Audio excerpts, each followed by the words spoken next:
All right, I'm going to fly through this review sheet. I'm going to slow down sometimes on certain ones and not on others. So we are going to find the x and y intercepts on number 1. We'll let x equal 0. And then we're going to do a separate problem and let y equal 0. So when x equals 0, this part would go away. That leaves me with negative 5y equals 40. I divide by negative 5. And I get y equals negative 8.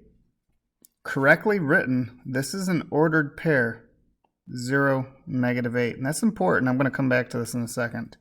When y equals 0, erase here real quick. Okay, when y equals 0, this part goes away. And 10x equals 40. So divide by 10. X equals 4. So I have a second ordered pair of 4, 0. Those are my answers. Find the x and y intercept. I have 2 points, 0, negative 8, and 4, 0. I have kids writing the following as an answer. 4, negative 8. This is wrong. That's a point on the graph that we don't cross. So don't do that. If you're smart enough to watch this review and you've gotten this far, some of this stuff you're going to have to show in the short answer section. So make sure you are correctly labeling your points. Make sure you are correctly showing your steps, including these simple steps here. Okay. Moving on. When x equals 0, negative 24y equals 48. Divide by negative 24. Y equals negative 2. So you get 0, negative 2 as one of my intercepts. Okay, when y equals 0, 8x equals 48. Divide by 8. X equals 6, 0.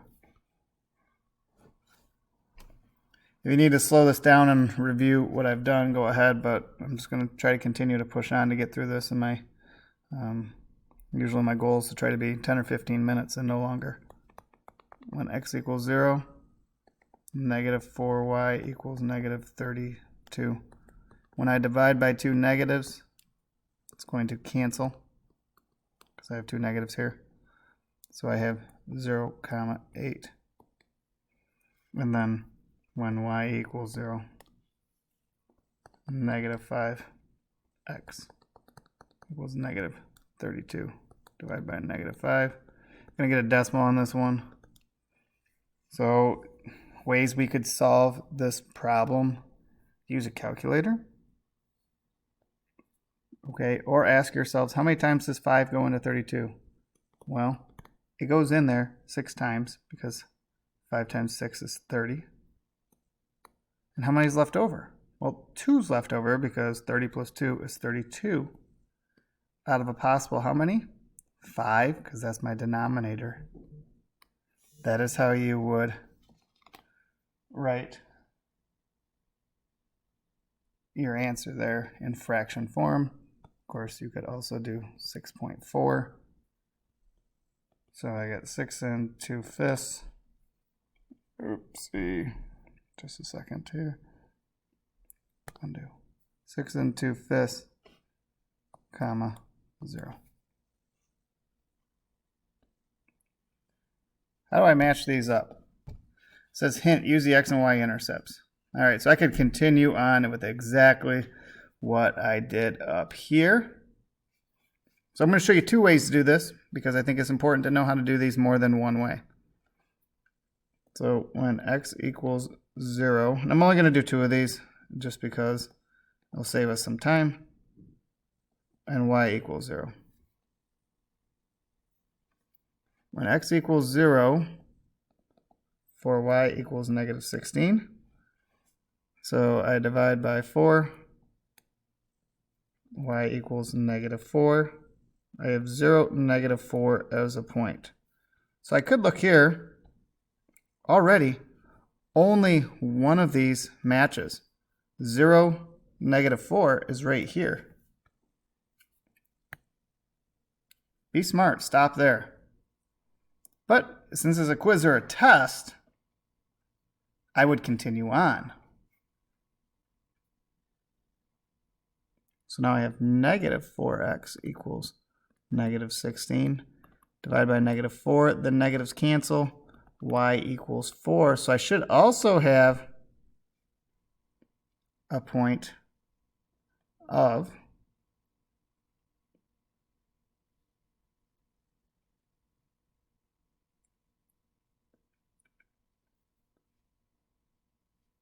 okay, let me go back here, sorry. When y equals 0, that should be an x. So if I was checking this here, so I should have a point of 4, 0. Because those are x's, not y's, because my y was right here. And guess what? 4 zeros right there. So that confirmed my answer. Second one, real quick, the other way to do this is to solve it and put it into y equals mx plus b form. I do this. Negative 3x plus 12.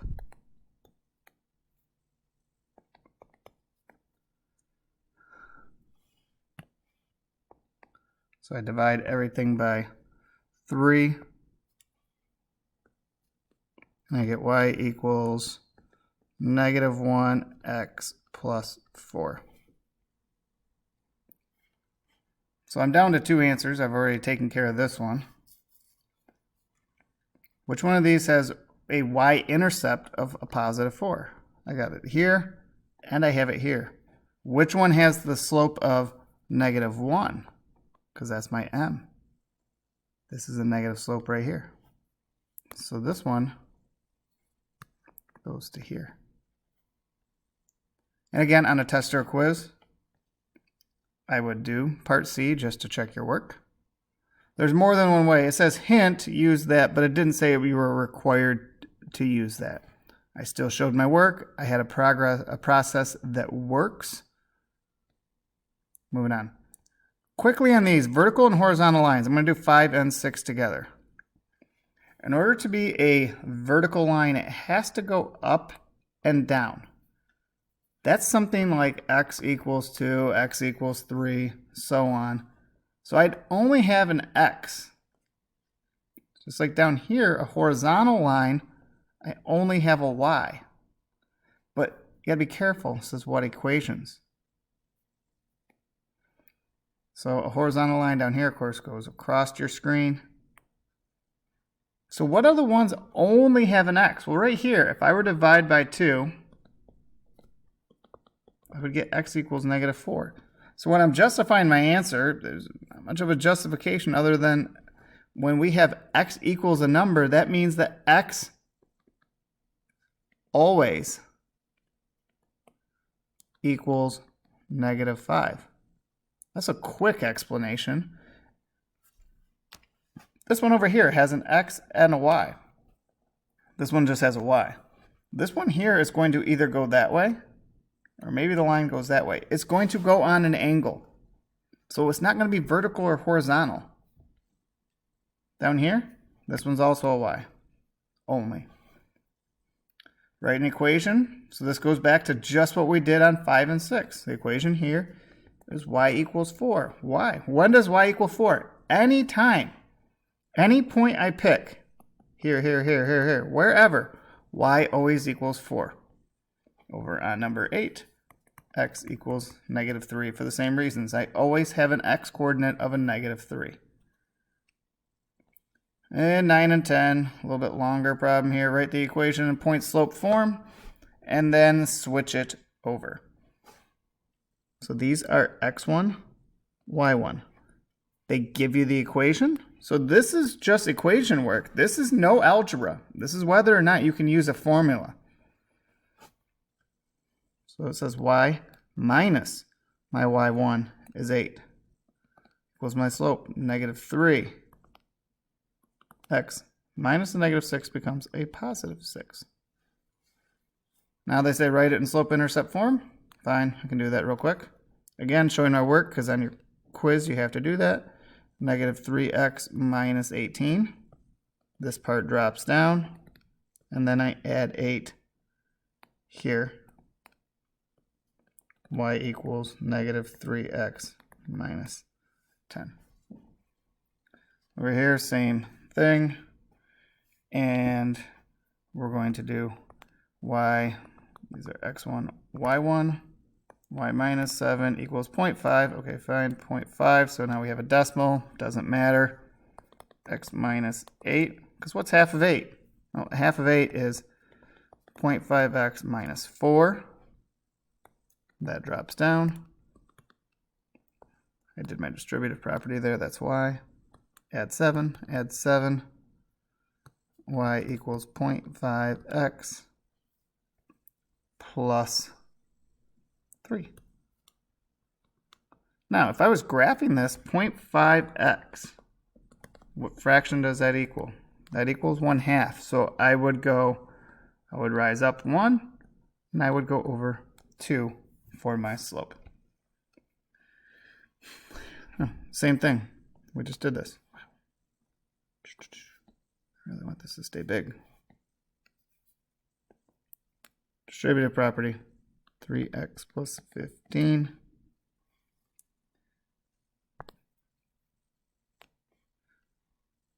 Y minus 4 here. And then I add 4. Y equals 3x plus 19. And again, quickly, you can check your work if you're on a quiz. I think sometimes you guys make a couple silly mistakes. On a test or quiz, it's so much a part of your grade. You really want to go back and check your work. So 3 times x is 3x, 3 times 5 is 15. There's no negatives there. Add my 4. Good. But over here I have negatives. So that's negative 5x, because negative 5 times x. 2 negatives here equal a positive. Y plus 7, subtract 7, subtract 7. Y equals negative 5x plus 13. And to the next page, graph it.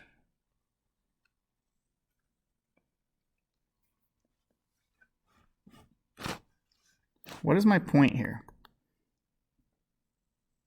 X1, Y1. That is your question. My point is 3, 1.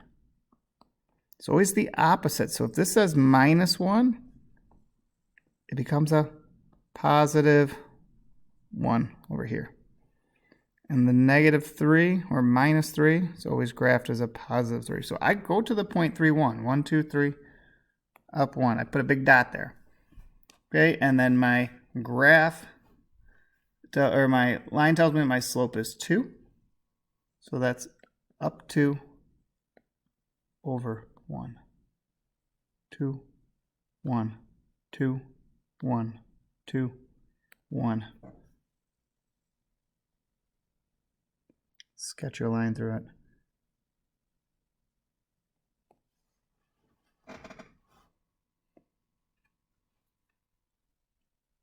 The other way, of course, you could do this, especially if there's a 0 here. This is going to make this one pretty easy. You can always do it this way. Switch it over to y equals mx plus b form. There's not a wrong way to do it. But if there's a 0, that makes it a lot easier. Because now I subtract 2. So here I have negative 1/2 x minus 2. So now I go to negative 2, because that's my y-intercept. I take my y-intercept, and I apply my slope, which is down 1 over 2, because it's negative. So notice how this one was positive, so it goes up and to the right. This one's negative, it goes down and to the right. And I try to stay on cue there the best I can, stay straight of a line as I can make. This one here, I would tell you guys, I wouldn't suggest following the format in 14.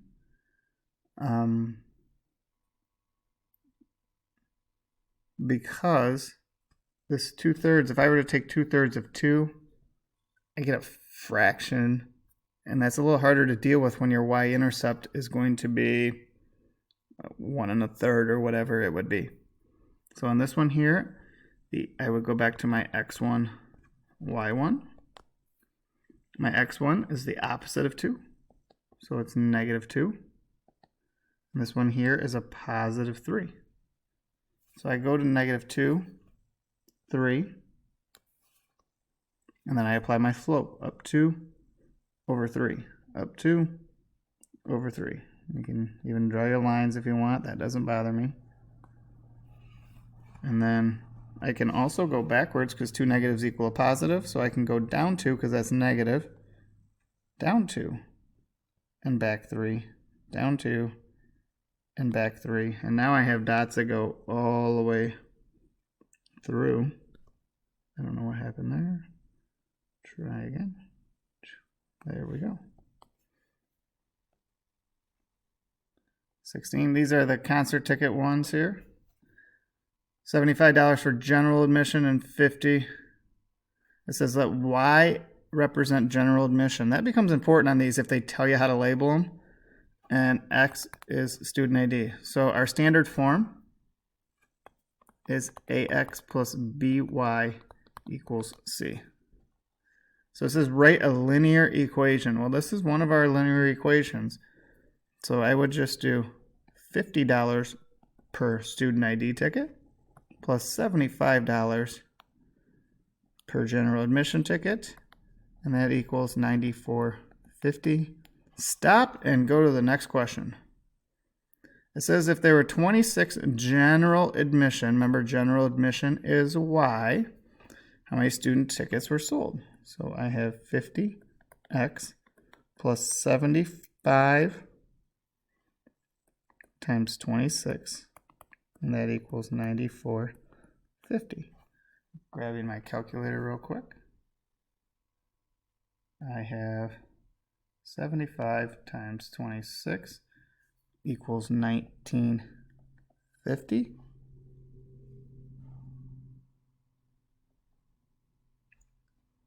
And I have to now subtract that from both sides, because now I'm solving. Okay, I'm solving, so I'm subtracting that to solve for x. So I have $94.50 minus $19.50, and that leaves me with 50x times 7,500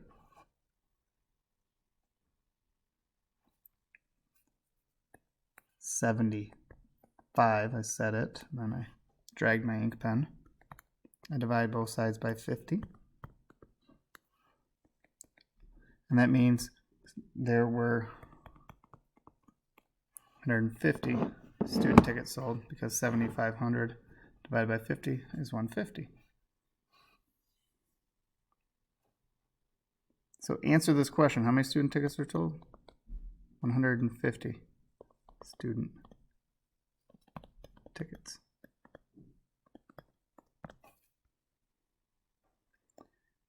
You are selling drinks at the carnival to raise money for your club.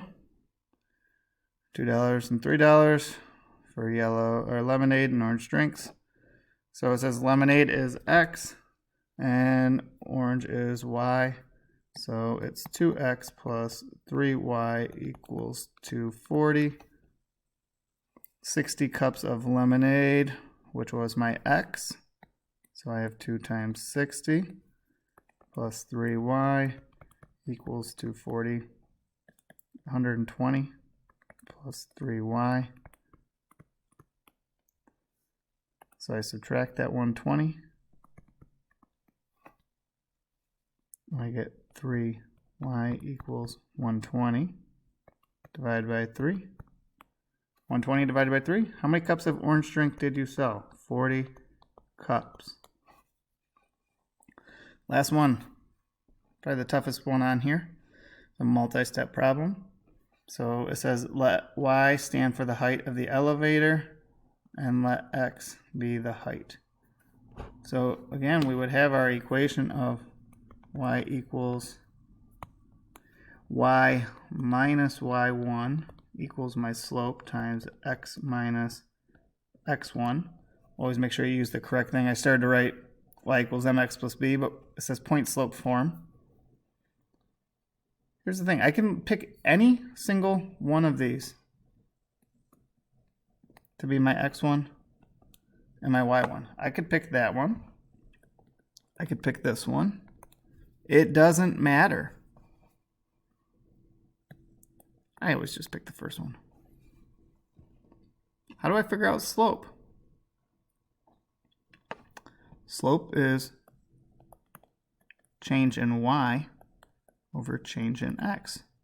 I can pick any points on here. Again, just pick the first two. When I go from here to here and here to here, what happens? I go down 12 here. When you go down, that makes it negative. So I went down a negative 12 there, and for my x, I went up 10. That simplifies to a negative 6/5. Always simplify your fractions.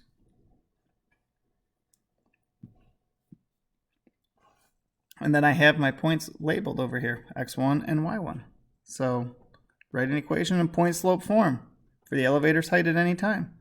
Y minus 198 equals my slope, negative 6/5 x minus x1, which I picked as 10.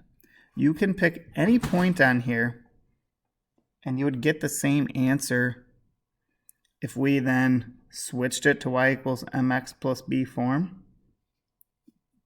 They would all end up being the same equation. Everything would be the same. So while you can pick any single one of these you want, I always just tell kids to pick the first one, and it makes it easier for me to grade. So sorry this went longer than I hoped it would, but I mean, I had to explain some of the problems, but not bad. 18 problems in 23 minutes. I hope that you took the time to watch this before your quiz.